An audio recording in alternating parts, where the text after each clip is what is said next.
So we're on page 16 of your notes, and we're just going to look at a few more examples of high resolution NMR. So here I have an ethanol molecule. We have 3 different hydrogen environments. And I'm going to look at this first group here on the end.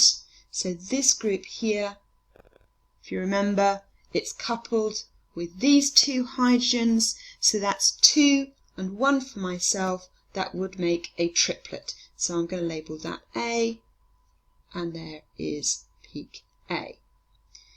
Next, these 2 hydrogens in the middle. Well, remember we ignore this hydrogen here because it's an OH hydrogen, so it doesn't couple or cause coupling. We're only interested in these hydrogens, and I've got 3 hydrogens here. Using my n+1 rule, that gives me a 4. So I'm going to label that B, and there is my quartets. Last but not least, we have the OH, the H of the OH group. This will always be a singlet, so that is that peak there. So another way of showing that in the exam is to write out the molecule and underline the hydrogens that we're actually talking about. So in this case, I've got these hydrogens being split into my triplets. I've got my OH group split into my singlet, and I've got these 2 hydrogens in the middle split into my quartet. So my next example is butanone. So this is my butanone molecule. You should see I've got 1, 2, 3 hydrogen environments.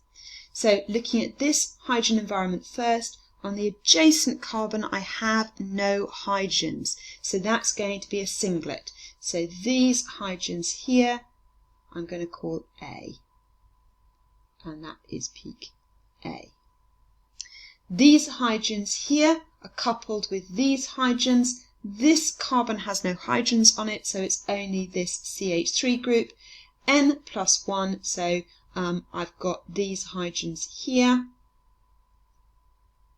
I'm going to call those group B, and this is this little quartet down here, so that's group B. And last but not least, I've got these hydrogens on the end. I'm going to call those C, and this is coupled with these 2 hydrogens, plus 1 for myself. I've got my triplet, which is here, which is C. Another way of showing that is to just put a little A next to the hydrogens, which are A, B, and then C. It's another way of showing that you understand that these hydrogens here are causing this peak here, and so on. So another way of doing this is, again, either to highlight the hydrogens that we're interested in, so this one, and these ones. So this is causing my triplet, my singlet because it's got no adjacent hydrogens, and this is my quartet because it's got 3 adjacent inequivalent hydrogens. In terms of the ratio, in terms of how the area under the curve would look, we would get a ratio of 2 to 3 to 3. So there are 2 hydrogens in this environment, 3 in this one, and 3 in this one. Notice it's the area under the curve we're interested in, not the height of the lines. So we're on the top of page 17, and we're going to look at the last couple of examples. The first one we're looking at is propan-1-ol. So propan-1-ol, as you can see, has 1, 2, 3, 4 hydrogen environments corresponding to the 1, 2, 3, 4 peaks. So there I've drawn out the molecule again, and I've labelled each of the different hydrogen environments with a different letter. So starting with H here, the hydrogen here, hydrogen A, well that's always going to be my singlet, so that's my environment there. So that's the OH group. Moving along, I have this B group here. Now, we don't count this hydrogen, but we do count these hydrogens. So I've got 2 hydrogens in an inequivalent environment, so that would be a triplet. Now I have a slight problem because I have 2 triplets on this peak, but this one is closer to the electronegative oxygen, so it's likely to be more downfield shifted. And I can use my chemical shift data to work out that this is actually environment B. Looking at C, well, I've got 2 carbons, both of which have inequivalent hydrogens on it. So actually I've got 1, 2, 3, 4, 5, plus 1 for myself makes a 6. So this is my 6th peak. So this is area C, and this would be a peak split into 6 lines, or a sextuplet. Usually once we get above about 4, or even a quintet, we start to use numbers. Last but not least, I have this hydrogens here. Again, they've got 2 hydrogens on their adjacent carbon, so that's my triplet. This one is the furthest away from the OH group, so it's likely to be the most downfield shifted, so this is group D. In terms of the ratio, it would be 3 to 2 to 1 to 2 in terms of the hydrogen in terms of the area under the curve. So that would be the relative heights.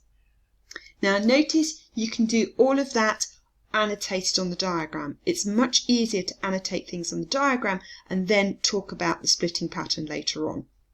So you need to mention the n+1 rule, and you need to explain the splitting patterns. Okay, so there we have our explanation.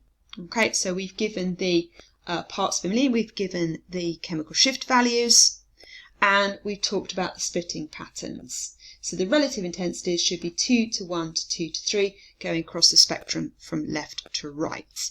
The only other thing I would say is I would say in here, just quote the n+1 rule. You've talked about what they're being split into, but it's always useful to just state the n+1 rule. So the last example we're going to be looking at in this video is methyl propanoate. So we have here my molecule methyl propanoate, and I'm going to do the same as I did before. So I'm going to call each of the hydrogens different letters to represent the 3 different hydrogen environments. So I have 3 hydrogens here, 2 hydrogens in this environment, and 3 in this environment. So I get the ratio of 3 to 2 to 3 in terms of the area under the curve. So looking at this group first of all, these groups, it's directly attached to an oxygen, so it's likely to be quite downfield shifted, and because there are no hydrogens on the adjacent carbons, therefore it is a singlet, so this is peak A. This group here, hydrogens B, well, there's no hydrogens on this carbon, but on this carbon there are 3. So it's going to be split into a quartet. It's also relatively close to this electronegative oxygen, so it's slightly downfield shifted. So this is peak B, because I've got 1, 2, 3, 4.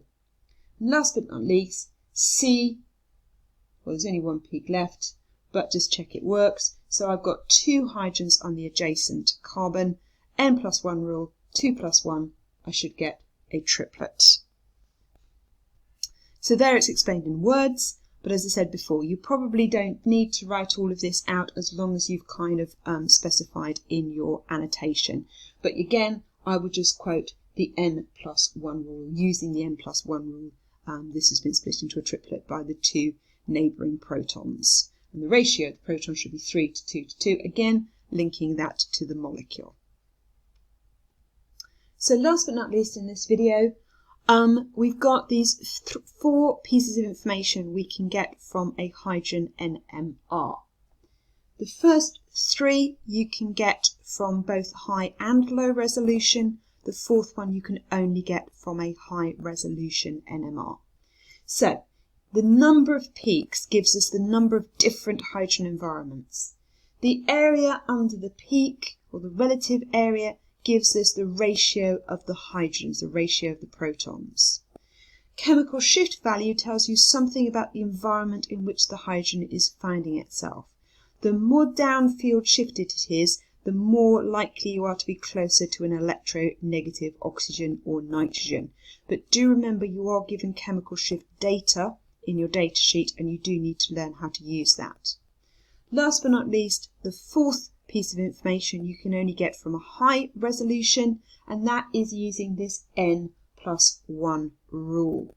So your proton is split according to this N+1 rule, where N stands for the number of inequivalent or non-equivalent hydrogens.